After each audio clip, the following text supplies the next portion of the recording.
I'm Teresa Skubik, and this is Forum Daily for Monday, February 2nd. Iran's supreme leader Ayatollah Ali Khamenei has warned that any attack on the country would trigger a wider regional conflict as the U.S. continues to build up its forces nearby. Earlier, U.S. President Donald Trump said Iran was in serious discussions and that he hoped that they would lead to something acceptable.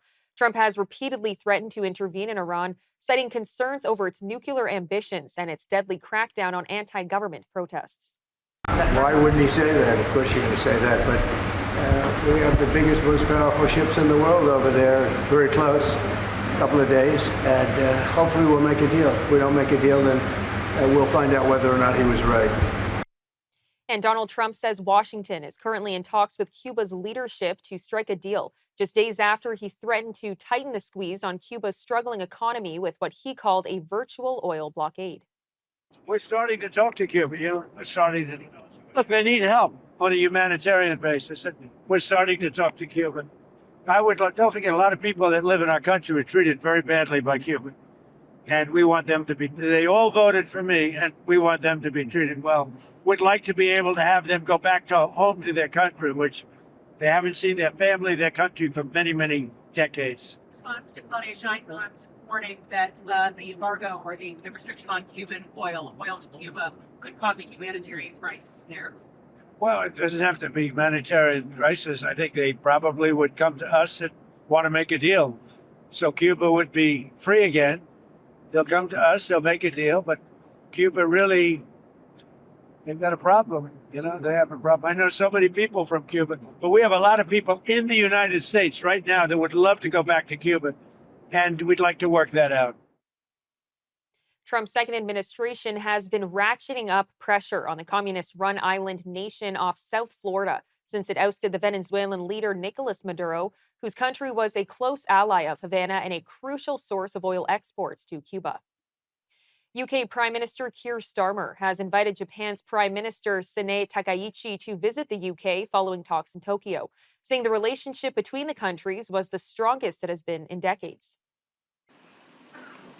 My visit here today comes at a time when geopolitical, economic and technological shocks are literally shaking the world. And that matters deeply to the British people, because these international events increasingly come crashing into our daily lives. So our response together must be one of strength and clarity, deepening our resilience, our powers and our alliances to better serve our people. Now, I remember the state banquet that His Majesty the King held for His Majesty the Emperor at Buckingham Palace in 2024. And His Majesty the King said then that our two nations are friends like no other. And I'm proud to say that this relationship is the strongest now that it has been in decades. So we're going to work together to support the institutions which help to provide the stability and predictability that our countries need to flourish. That includes expanding the CPTPP. The Prime Minister arrived in Japan after his 4-day trip to China, in which he attempted to reboot the UK's relationship with Beijing. The leaders of the UK and Japan said that they had discussed their joint values and set out plans to strengthen trade and security ties, including boosting defense and partnerships across the Indo-Pacific region. Any UK visit will depend on the results of a snap election on February 8th, with Takaichi's Liberal Democratic Party seeking a return to power. India and the European Union announced last week a huge trade pact to create a market of 2 billion people, reached after 2 decades of negotiations. EU chiefs and India's Prime Minister hope the pact will help shield against challenges from the world's 2 leading economies, the United States and China. Our contributor, David Clement, has more. In a historic development that could reshape global trade, India and the European Union have reached a landmark free trade agreement after nearly 2 decades of negotiations. The deal was announced last week in New Delhi and could affect as many as 2 billion people. European Commission President Ursula von der Leyen called it the mother of all deals, and that there's good reason for the enthusiasm. This agreement brings together 2 of the world's biggest markets, representing 25% of global GDP and 1/3 of global trade. Now, the timing of this deal is significant. It comes as Washington has targeted both India and the EU with steep import tariffs, disrupting established trade flows and pushing major economies to seek new partnerships. U.S. President Donald Trump's aggressive trade tactics, including threatening European allies with punitive tariffs, have given new urgency to these negotiations. Speaking at the joint announcement, Indian Prime Minister Narendra Modi said the partnership with the EU will, quote, strengthen stability in the international system at a time of turmoil in the global order. Von der Leyen echoed this sentiment, describing it as a tale of two giants choosing partnership in a true win-win fashion. So what's actually in the deal? Well, the agreement will establish free trade on almost all goods between the EU's 27 member states and India. India will reduce or eliminate tariffs on 96.6% of EU exports, while Brussels will reciprocate with similar reductions covering nearly 99% of India's shipments by trade value. The benefits are substantial and wide-ranging. The deal is expected to cut up to 4 billion euros in annual tariffs for exporters and create jobs for millions of workers in both India and Europe. For India, sectors poised to gain include textiles, apparel, engineering goods, leather, handcrafts, footwear, and marine products. For the EU, the winners will be wine, automobiles, chemicals, and pharmaceuticals, among a long list of other products. Some specific examples illustrate the real scale of the change here. Tariffs on EU-made cars in India will gradually drop from 110% down to as low as 10%. Car parts will see tariffs fully abolished between 5 and 10 years from now. For European wine lovers in India, tariffs will come down from 150% to 20% for premium wines. Machinery, chemicals, and pharmaceuticals will also see significant tariff reductions or outright eliminations. Now, both sides have carved out certain sensitivities. New Delhi has excluded dairy products like milk and cheese, as well as cereals, citing domestic concerns. The EU, for its part, won't allow concessional tariffs on Indian sugar, meat, poultry, and beef products. Beyond just tariffs, though, India and the EU have also agreed on two other important frameworks: a defense and security cooperation agreement, and a separate pact aimed at easing mobility for skilled workers and students. This signals that the partnership extends well beyond commerce into strategic alignment. For India, the deal is part of a broader strategy to diversify export destinations and offset the impact of higher U.S. tariffs. Washington has imposed an extra 25% tax on Indian goods due to India's continued purchase of discounted Russian oil, bringing combined U.S. tariffs on India to 50%.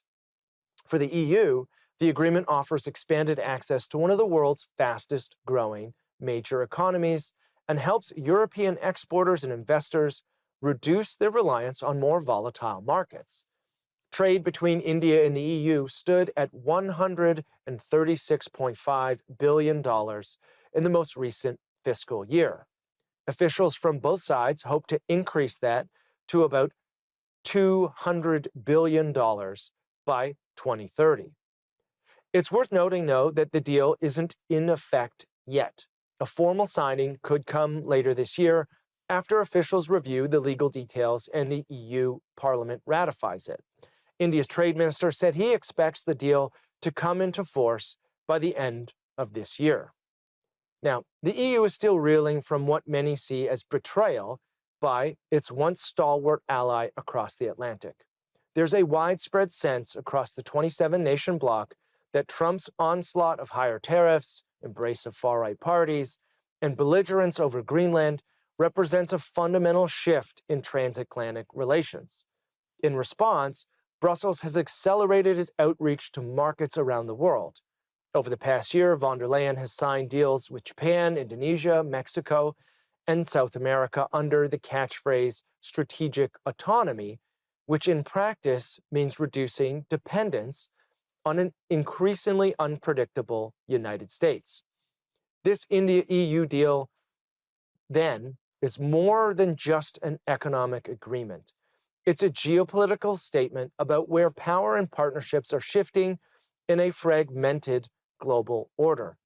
For India and Europe, it represents an opportunity to deepen ties at a critical moment. And for the rest of the world, it's a sign that the old certainties of the post-war trading system are giving way to something new.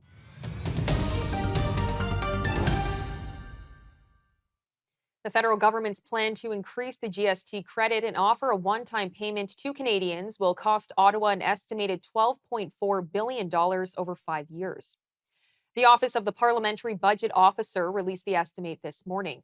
Prime Minister Mark Carney promised last week new affordability measures to help lower-income consumers deal with the high cost of groceries, including a 25% hike to the GST credit over the next 5 years and a one-time payment in the spring worth 50% of the credit. The PBO report estimates that the one-time payment will cost more than $3 billion this year, while the annual increase will cost between $1.7 billion and $1.9 billion annually through to 2031. Earlier, I sat down with economist Dr. Moshe Lander about how significant that figure is in the context of federal spending. Well, it's going to add to the deficit for sure. And I don't know that the government necessarily has a way in which they're going to pay for it. In this particular case, it's not going to create new jobs or new revenue sources. So it really is just an outlay with no corresponding match on the revenue side. That said, the government feels that they have to do something. This is probably the most politically expedient way of doing things without actually addressing the underlying concern. I don't know that this is either going to make a difference to the average Canadian who's struggling. But hey, listen, it's better than nothing, I guess, if you really are struggling right now. And the mess that can be cleared up later will be somebody else's problem. The PBO estimates that one-time payment alone will cost more than $3 billion this year. Dr. Lander unpacked if that is sustainable, especially with other affordability programs already in place. No, and I don't think that this is meant to solve affordability issues or to be an ongoing solution to the problem. I think that the government is getting pinched by the Conservatives with the constant messaging of unaffordability and cost of living issues and focusing on foreign issues rather than domestic concerns. And this is a way to maybe at least put a pin in that one for the time being until they can get maybe a grander feel for the economy, settling the trade dispute with the U.S. and figuring out who its friends are in the world and where it's going to be able to pivot. We also discussed if these measures could have unintended consequences, like adding to inflation. It will add to inflation to some extent, but I think the Conservatives are going to make a much bigger deal of that than it actually will appear in the numbers. This isn't the type of thing that we're all of a sudden going to be talking about, the 8% inflation that we had a few years ago. If it adds a couple of tenths of a percentage point, that's, of course, bad news in the grander scheme of things if it's accumulated over time. But I don't even think that the Bank of Canada at this point is saying, oh, well, now we need to consider raising interest rates because of the inflationary impact. But in the grand scheme of things, yes, any amount of government spending is going to be inflationary. And lastly, we discussed what should Canadians watch for when this policy is rolled out in the spring and who stands to gain the most and who may be left out. Well, it's a means-tested policy. So mercifully, they're not giving that money to everybody. So it's going to be at some threshold that if you're below that income-wise, then you'll receive that money. And if you're above it, you're not going to. That's at least the responsible thing to do. But if you're operating somewhere in that threshold area, you could be on the wrong side of it, of course, where you end up with nothing. But if you're on the right side of it, that's maybe indicative that you have bigger problems that this money is not going to fix. Pierre Poilievre has solidified his hold on Canada's Conservative Party leadership, earning a strong endorsement from party members despite recent election losses. In a leadership review held Friday in Calgary, delegates gave Poilievre 87.4% of the vote. His speech ahead of the vote urged Canadians to stay united in an uncertain world, even as separatist sentiments have been growing in both Alberta and Quebec. Taxpayers spend more on federal debt interest than on health care. That's more money for bondholders and bankers than for nurses and doctors. Liberal laws have unleashed crime. Out of control, open borders, immigration has overwhelmed healthcare, housing, and job markets. Cancel culture and identity politics divide Canadians. Separatist movements are reawakened. After 10 years of Liberal rule, Canada is more costly and crime-ridden, dangerous and dependent and divided than ever before. Now, Mr. Carney, he promised to change all that. But here we are a year later. You know, what's changed? Sure, the words have changed, the style has changed, but what's changed in your life? If I were starting a new political party from scratch, I'm not. But if I were, it would be called the Mind Your Own Damn Business Party. It would be.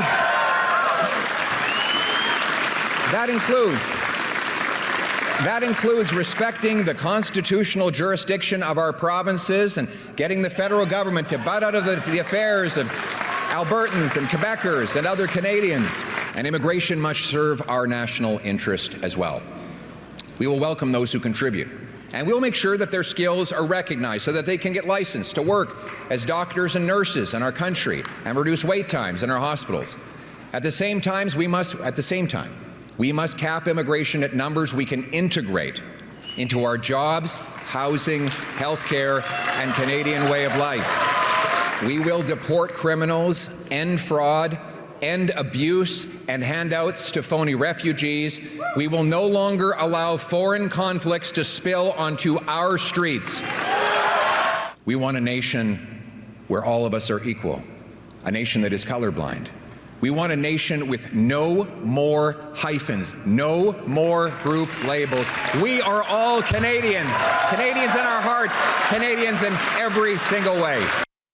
Premier Danielle Smith used the final day of the federal Conservative Convention to deliver a sharp critique of a decade of Liberal rule under former Prime Minister Justin Trudeau, and she only made passing mention of Prime Minister Mark Carney. Smith spoke to a packed ballroom at Calgary's BMO Centre on Saturday, where Conservative delegates from across the country filled the room. Smith's speech focused heavily on what she described as federal attacks on Alberta's economy, unsustainable immigration levels, and woke Liberal policies established under Trudeau's government, while endorsing Pierre Poilievre as the right person to correct what she described as years of federal overreach.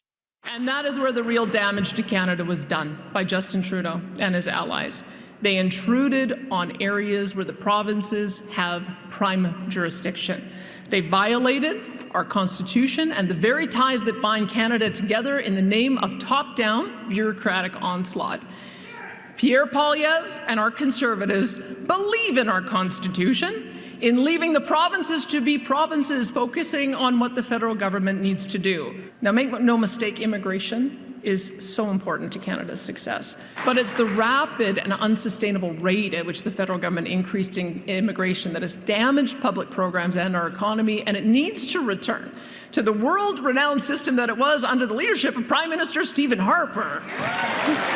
On top of their mishandling of immigration and their attacks on our economy, they've completely overturned the social order of this nation with their woke ideological justice policies, such as the so-called safe supply of drugs, soft on crime bail and sentencing rules, and institutionalized censorship of free speech. Canadians recognize that the left-wing activists have gone too far. They want order, they want justice, and they want to take their kids to a playground without worrying about discarded needles or addicts shooting up.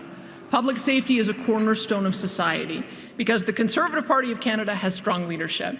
Leadership with moral clarity, with a plan to restore Canada's economic leadership, to return Canada to an international economic engine, a stalwart defender of global freedom, and a place that holds true to the promise that if you work hard, you can get ahead.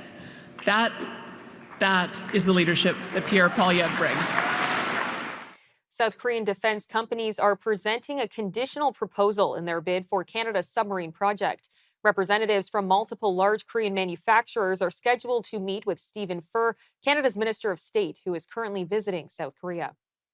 According to government officials today, Minister Fur will be meeting with HD Hyundai Heavy Industries LIG Next One and Korean Air on February 4th before visiting the Korea Institute for Defense Analyses. At this meeting, LIG Next One will propose the establishment of a local production facility for submarine-launched torpedoes if Canada selects South Korea submarines in its newest wave of military procurement. And U.S. President Donald Trump is warning Canada of what he calls a very substantial American response if it moves ahead with a trade agreement with China. Speaking to reporters aboard Air Force One on Saturday, Trump said the United States would act decisively if Ottawa follows through on the deal it has been negotiating with Beijing. And the Canada tariffs, sir, that you talked about, are those coming?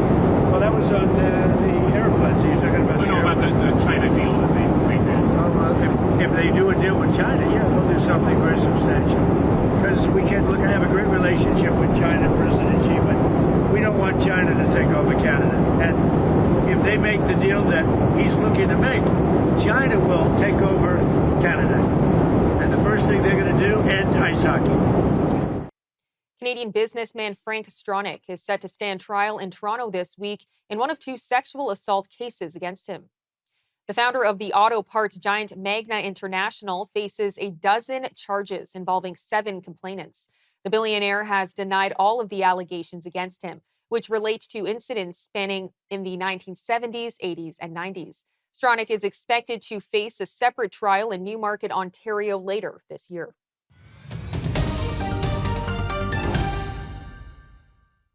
Former CNN anchor Don Lemon was arrested Friday, accused of violating federal civil rights laws tied to his coverage of a protest at a Minnesota church earlier this month.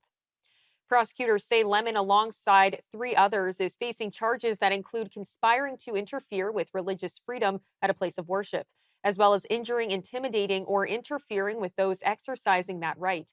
Lemon was released later in the day and appeared outside a downtown federal courthouse shortly afterward. So look, I want to thank everybody for their support. It truly means the world to me. I have no idea what's going on because obviously I haven't seen anything. I have spent my entire career covering the news. I will not stop now. In fact, there is no more important time than right now, this very moment, for a free and independent media that shines a light on the truth and holds those in power accountable. Again, I will not stop now. I will not stop ever. Last night, the DOJ sent a team of federal agents to arrest me in the middle of the night for something that I've been doing for the last 30 years, and that is covering the news. The First Amendment of the Constitution protects that work for me and for countless of other journalists who do what I do. I stand with all of them, and I will not be silenced. I look forward to my day in court. U.S. President Donald Trump says he plans to nominate former Federal Reserve official Kevin Warsh as the next chair of the Fed, a move that could signal major changes at the powerful central bank and potentially bring it closer to the White House. Warsh would take over from current chair Jerome Powell when Powell's term ends in May. Trump originally appointed Powell back in 2017, but the president has repeatedly criticized him this year, accusing him of moving too slowly on interest rate cuts. Markets are moving fast, and the forces behind them are anything but simple. From shifts in U.S. monetary leadership to sudden swings in currencies, commodities, and global trade dynamics, investors are being asked to interpret a lot of noise in a short amount of time. To help make sense of what's driving recent volatility and what it could mean for Canada's economic outlook, we're joined by Brendan Caldwell, Director of Caldwell Securities Limited. Brendan, thank you so much for the time today. Trace, it's always great to be here. Thank you. Now, Brendan, what do you think about President Trump's Fed chair pick, Kevin Warsh? Well, I don't know. Close to 800 something years ago, the nearest thing that England had to an absolute monarch at that point was King Henry II, and he really had it with the Archbishop of Canterbury. So when the time came to appoint a new one, he appointed his good buddy Thomas Becket, thinking that, well, if I got my friend there, it's all going to go smoothly. And there was never a rockier ride in the history of, at least to that point, of England between the crown and the church. So just appointing your friends doesn't necessarily mean that you're going to have a smooth ride of it. So Kevin Warsh, people have said things on both sides, but on paper at least, he's very qualified, and in reality, he's very qualified. He was the youngest Fed governor in history, appointed 20 years ago at the age of 35, and then was instrumental with Ben Bernanke's trying to negotiate the way through the financial crisis of 2008. He was kind of Bernanke's go-to guy for solving a lot of the New York problems. And then he's been a professor at Stanford. He's a qualified individual. All this is leading up to a but. What the president really wants is lower rates, more expansive monetary policy. He wants the punch bowl to stay on the table till dawn. He does not want it ever pulled away. But if you read Kevin Warsh's, what he had said over the years, coming out of the 2008 financial crisis and other times, he's been what could be reasonably described as hawkish, not very expansive in his view of the Fed's role and in stimulating the economy either by cutting rates or expanding its balance sheet.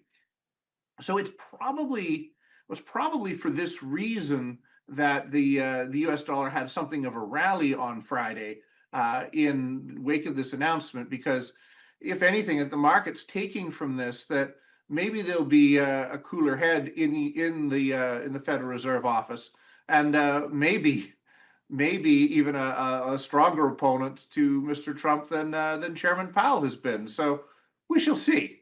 Because keep in mind, Chairman Powell, for whom the president has had in recent months nothing but contempt, even to the point of sicking his Justice Department on him, pressing criminal charges potentially, was a Trump appointee back in the day. So you never know. And would you say that this is the reason or part of the reason why precious metals have plummeted? Yeah, I think that was part of it. I think the idea, I think precious metals have been lagging for a while. Like you could have bought gold, say 15 years ago, and seen it done very little, or just work its way up, through 1,000, through $2,000 an ounce, even as governments, particularly here and in the United States, have been printing money like it's the Weimar Republic. They've just been. I mean, it would bring tears to the eyes of a 1970s South American dictator. Just the sheer amount of money that's been printed, but it has not had until relatively recently negative economic effects, and the price of gold and the precious metals, silver included, has been relatively measured in its increase until lately. The idea that the president would abandon even the pretext of a strong U.S. dollar policy in favor of cutting rates and stimulating the economy, that really got gold and silver going. But so the idea that Kevin Warsh might actually not restore but retain some sanity in the U.S. central bank, I think had a bit of a pullback. Well, caused a bit of a pullback in both metals, but I do think the trend is there, and I do think the trend will continue to be higher. So if one had a long-term negative view on government currencies, on the U.S. dollar, I don't think gold is a bad place to be, and I think even around here, gold and silver may actually be very good buying opportunities. Now, over the past week, our Canadian dollar has actually been higher. Why would that be? What's going on?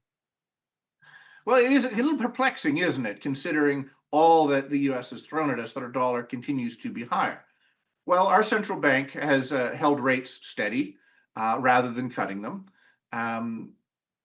But, that might be one reason. The idea that the U.S. dollar might be going to free fall, that might be another reason. Although there was a bit of a pullback in the Canadian dollar both Friday and today, it's still higher than it was, say, at the beginning of the year. Canada is, I think maybe the big reason there is Canada is the only normal petrocurrency on the face of the earth. That is the only reasonable country of any magnitude that has its currency at least somewhat dependent on the price of oil. And the price of oil has been strong. And in your opinion, what is happening with geopolitical and trade tensions? It seems like it's hard to get away from trade talk right now. Well, there's so many factors in play. both foreign and domestic. I'm not surprised, but a little disappointed that the US Supreme Court has not come down with some sort of ruling on whether the Trump tariffs, which are made up, just made up out of thin air. I mean, they're not the one that he's going to put, he's nominally putting on Bombardier jets. There's, I mean, at least with the tariffs earlier this year, he manufactured an immigration and fentanyl crisis. Like hordes of fentanyl coming over the Canadian border, hordes of illegal immigrants coming down from Manitoba. He at least manufactured a crisis. With this Bombardier thing, he's not even bothering to try. So the US Supreme Court really does need to rule on that. And then in terms of geopolitical, I mean, the beginning of the year, we saw the president of Venezuela go to bed one night in his presidential palace and wake up the next morning on a US aircraft carrier. So that will put a bit of a boost in the price of oil, Venezuela being one of the biggest oil producers in the world, notwithstanding its crippled and dilapidated economic state. And then we've got Iran going on, and from the tensions that are heating up over the last little bit, perhaps even as we're airing, something goes down in Iran, because it does seem that the U.S. is moving closer and closer to getting engaged there. So with the big international oil producers and being the subject of U.S. incursions of one sort or another, and trade being very much up in the air, yeah, there's going to continue to be a lot of volatility. And what do you think this means, the oil volatility? What do you think it means for the Canadian economy? Well, if we have the sense to take advantage of it, I mean, I do think over the next X number of years, there will be a transition away from fossil fuels to something else or better. I think we're holding the Chinese at bay with their electric cars, at least in part, so the Western world can catch up. But one way or the other, I think it will move away from fossil fuels. So I think if Canada wants to establish itself for whatever comes next, it needs to get the last puff, perhaps it can, out of the fossil fuels business. So we are, as I say, the world's only normal petrocurrency. We make, relatively speaking, clean energy with a minimum of environmental destruction compared to others. I think we should take advantage of that and do the best we can with that while the opportunity still exists.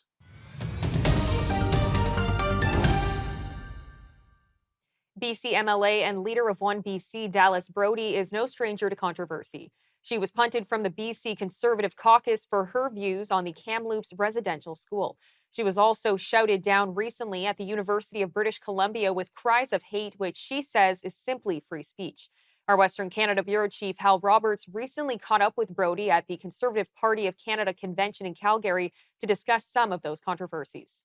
Now, Dallas is a BC MLA you may remember was kicked out of the Conservative caucus by then BC Conservative leader John Rostad over controversial comments she made about residential school survivors. Dallas joins me now. Now, Dallas, what were some of those comments? The specific comments were about me identifying on X that there were 0 bodies found as of yet at the Kamloops Indian Residential School.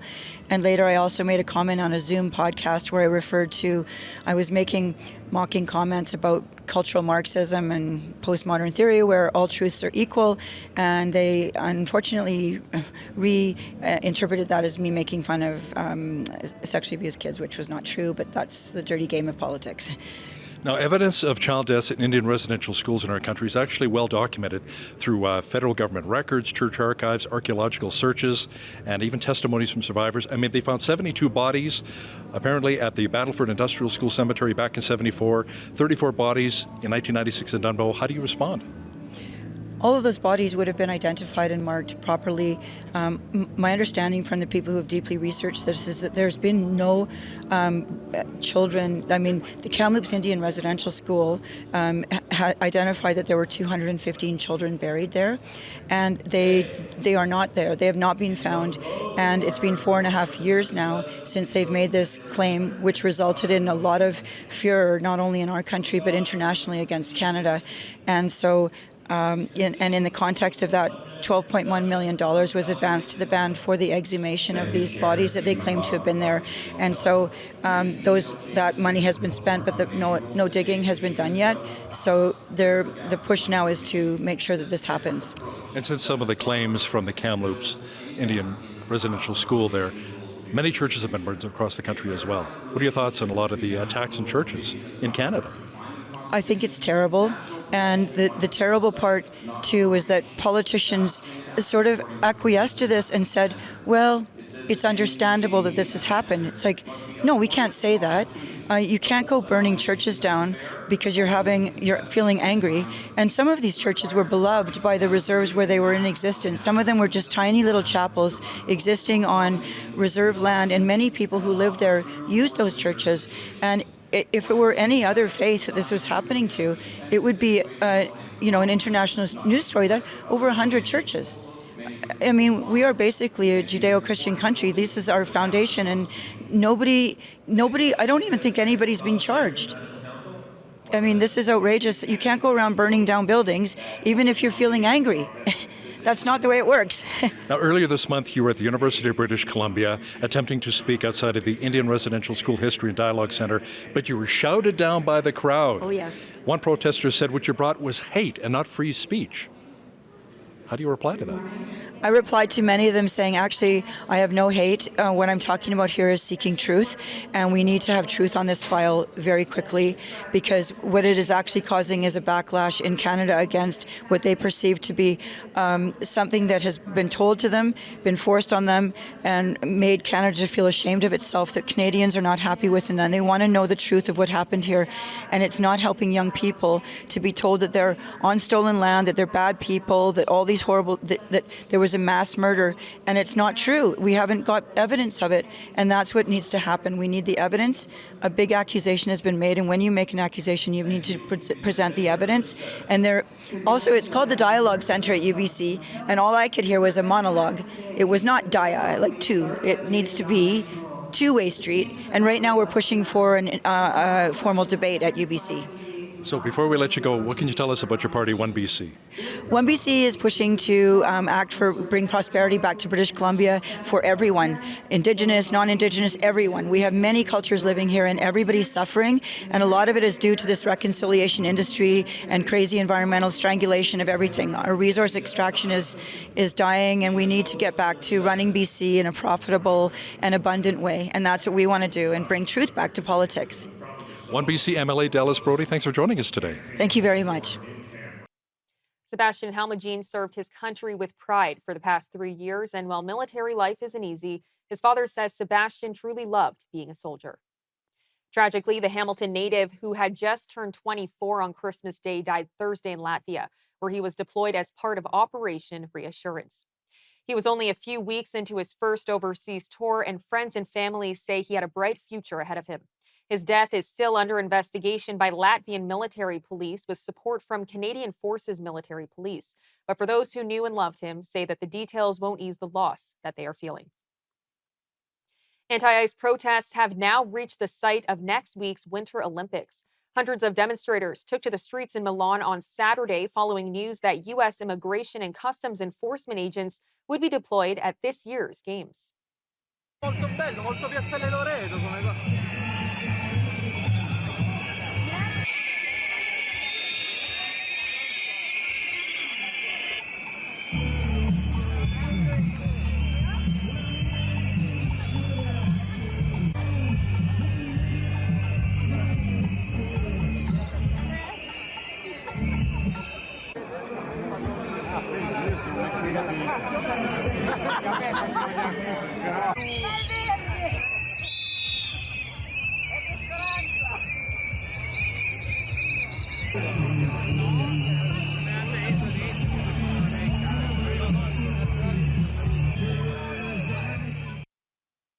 U.S. Embassy officials told the Associated Press that the ICE agents are there to support diplomatic security and will not be involved in any immigration enforcement. Still, Milan's mayor Giuseppe Sala says ICE agents are not welcome in the city, pointing to images of masked officers seen during recent operations in Minneapolis.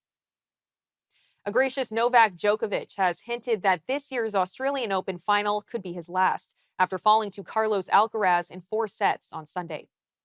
The 38-year-old took the opening set and looked every bit capable of pulling off a second straight upset at Melbourne Park, but Alcaraz ultimately proved too strong. With the victory, the world #1 made history, becoming the youngest male player ever to complete a career Grand Slam, winning titles at all 4 of tennis's major championships. Speaking during the post-match presentation, the Serbian humbly admitted that he thought his days of appearing in a Grand Slam final were behind him heading into 2026.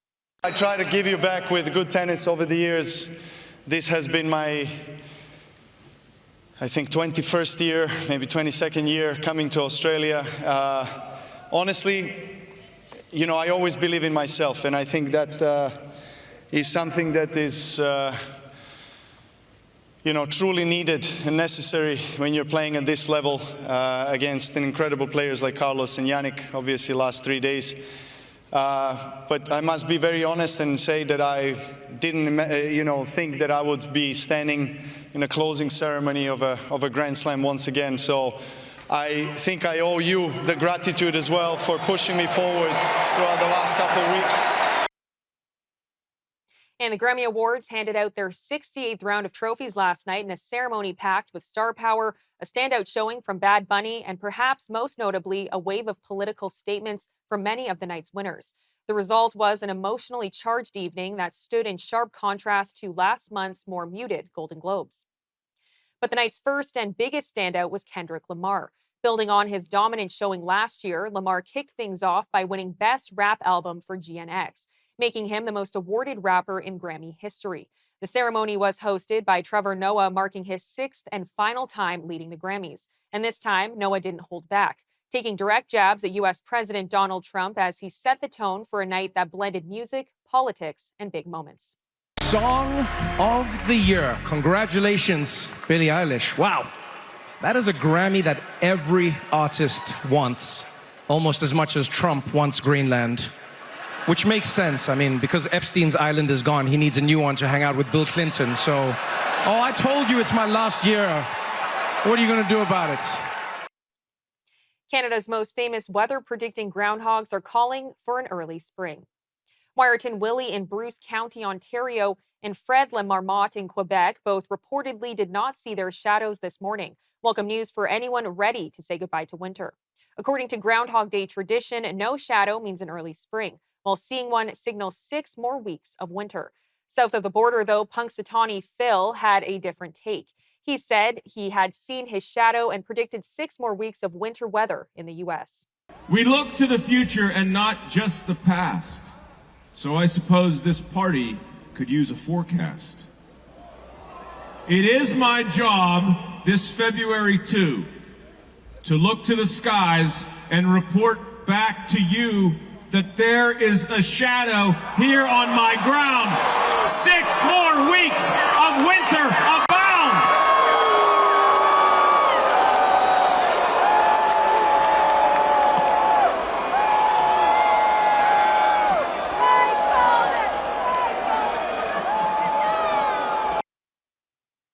I'm Teresa Skubic, and that'll do it for your look at national and international news for today. Good night, Canada.